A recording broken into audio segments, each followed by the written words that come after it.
ایمان مزاری نے جان بوجھ کر ایک قابل اعتراض تقریر کی۔ وہ جانتی تھی کہ پشتون تحفظ موومنٹ کے مظاہرے میں اسے کون سا نعرہ لگانا ہے اور تقریر میں کیا کہنا ہے جو اس کی گرفتاری کا باعث بن سکتا ہے۔ وہ جانتی تھی کہ صرف لاپتہ افراد کی بازیابی اور آئین سے غداری کرنے والوں کے کورٹ مارشل کرنے کا مطالبہ اس کی گرفتاری کا باعث نہیں بنے گا۔ اس نے اپنی تقریر کے اختتام پر ایک نعرہ لگایا جس کا ہزاروں افراد نے جواب دیا۔ تقریر ختم کرنے کے بعد اسے مشورہ دیا گیا کہ وہ آج رات اپنے گھر نہ جائے کیونکہ اسے گرفتار کر لیا جائے گا، لیکن وہ مسکراتی رہی۔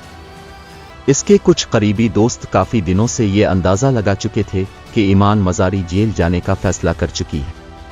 وہ چاہتی تھی کہ جس تقریر کے باعث اسے گرفتار کیا جائے، اس تقریر پر عدالت میں قانونی بحث ہونی چاہیے۔ جب سرکاری وکیل اسے ریاست کا دشمن قرار دے گا تو وہ سرکاری وکیل سے پوچھے گی کہ ریاست کے خلاف جنگ کرنے والی کالعدم تنظیموں کے ساتھ مذاکرات کس نے کیے۔ پاکستانی عدالتوں سے پھانسی کی سزا پانے والے دہشت گردوں کو صدر پاکستان سے معافی کس نے دلوائی؟ ایمان مزاری اکثر اوقات اپنے وکیل دوستوں سے یہ بحث کرتی کہ ہم کب تک انسانی حقوق کی خلاف ورزیوں پر عدالتوں میں درخواستیں دائر کرتے رہیں گے۔ وہ کہتی تھی کہ ہم جانتے ہیں کہ پاکستانی شہریوں کو کس کے حکم پر کون غائب کرتا ہے۔ وہ پوچھتی تھی کہ کیا آپ نہیں جانتے کہ پاکستان میں آئین و قانون کی سب سے زیادہ خلاف ورزی کون کرتا ہے؟ کیا ہمیں ان آئین دشمنوں کو سرعام چیلنج نہیں کرنا چاہیے؟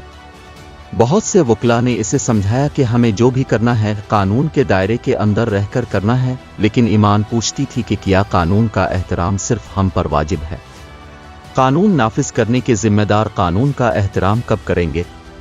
بہرحال 19 اگست کو ایمان مزاری نے اسلام آباد کے علاقے ترنول میں پی ٹی ایم کے ایک مظاہرے میں وہ تقریر کر دی جو کچھ لوگوں کے خیال میں بڑی قابل اعتراض تھی۔ اسی رات تھانہ ترنول میں ایمان مزاری، علی وزیر اور منظور پشتین سمیت پی ٹی ایم کے درجنوں کارکنوں کے خلاف ایک FIR درج کر دی گئی اور 20 اگست کی صبح ایمان مزاری کو ان کے گھر میں گھس کر گرفتار کر لیا گیا۔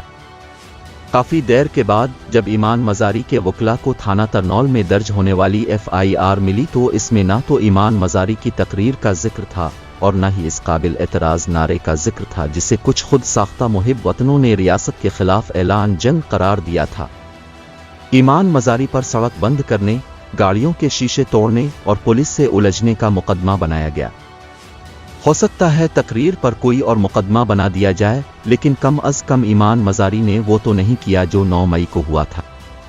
9 مئی کے ہنگاموں اور مظاہروں میں ملوث کئی لوگ جب جہانگیر ترین اور پرویز خٹک کی پناہ میں چلے گئے تو انہیں رہا کر دیا گیا۔ فیاض الحسن چوہان کو تو پولیس کی حراست سے نکال کر سیدھا استحکام پاکستان پارٹی میں بھیج دیا گیا۔ جس نے ترین صاحب اور خٹک صاحب کے ہاتھ پر بیعت کرنے سے انکار کیا، اسے بار بار گرفتار کر لیا جاتا ہے یا اس کے اہل خانہ کو ہراساں کیا جاتا ہے۔ شاہ محمود قریشی کی مثال آپ کے سامنے ہے۔ پچھلے چند ماہ کے دوران انہیں بار بار گرفتار کیا گیا اور وہ عدالت کے حکم پر رہا ہوتے رہے۔ اب انہیں سائفر کیس میں گرفتار کر لیا گیا ہے جس کے مرکزی ملزم سابق وزیر اعظم عمران خان اور ان کے پرنسپل سیکریٹری اعظم خان ہیں۔ اگر شاہ محمود قریشی بھی پرویز خٹک بن جاتے تو انہیں دوبارہ گرفتار نہ کیا جاتا، لیکن انہوں نے اٹک جیل کے قیدی نمبر 804 کی مذمت کرنے سے انکار کر دیا، اس لیے انہیں سائفر کیس میں گرفتار کر لیا گیا ہے۔ شاہ محمود قریشی کے خاندانی پس منظر پر نظر دوڑائی جائے تو وہ اپنی خاندانی روایات کے خلاف چل رہے۔ میں ماضی میں ان کی خاندانی روایات پر بہت کچھ لکھ چکا ہوں جو تاریخ کا حصہ ہے۔ یہ ماننا پڑے گا کہ آج کا شاہ محمود قریشی 1857 کے شاہ محمود قریشی سے مختلف ہے جس نے باغیوں کی سرکوبی میں انگریزی فوج کا ساتھ دیا تھا۔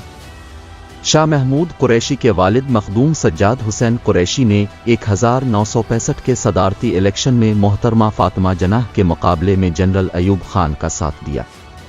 بعد ازاں مخدوم سجاد حسین قریشی پیپلز پارٹی میں شامل ہو گئے۔ جنرل ضیاء الحق نے مارشل لا لگایا تو انہوں نے پیپلز پارٹی چھوڑ دی اور پنجاب کے گورنر بن گئے۔ قریشی خاندان ملتان کی سیاست میں گیلانیوں اور مخدوم جاوید ہاشمی سے برسر پیکار رہا ہے۔ شاہ محمود قریشی 1985 کے غیر جماعتی الیکشن میں پہلی دفعہ MPA بنے تھے۔ 1988 میں پنجاب کے وزیر اعلیٰ نواز شریف نے انہیں اپنا صوبائی وزیر خزانہ بنایا۔